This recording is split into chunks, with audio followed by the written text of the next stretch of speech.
قبر میں داخل ہوگا تو اس کو پتہ چلے گا کہ یہ کر کے کیا آیا ہے۔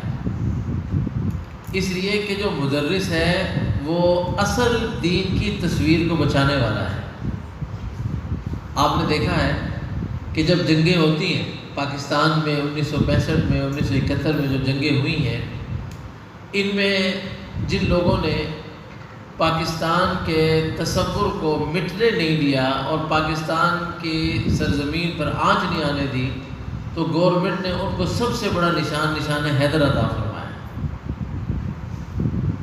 تو دینی مدارس کے جو اساتذہ ہیں یہ اس وقت میں دین کی سرزمین کو بچانے کے لیے سر توڑ کوششیں کر رہے ہیں۔ اس لیے میں تمام طلبہ سے بھی یہ کہتا ہوں کہ آپ تمام کے تمام لوگ اللہ تبارک و تعالیٰ سے دعا کریں کہ یا اللہ میں حلال عزت والا اور وافر با فراغت رزق عطا فرما اور ہمیں دین کے لیے قبول فرما۔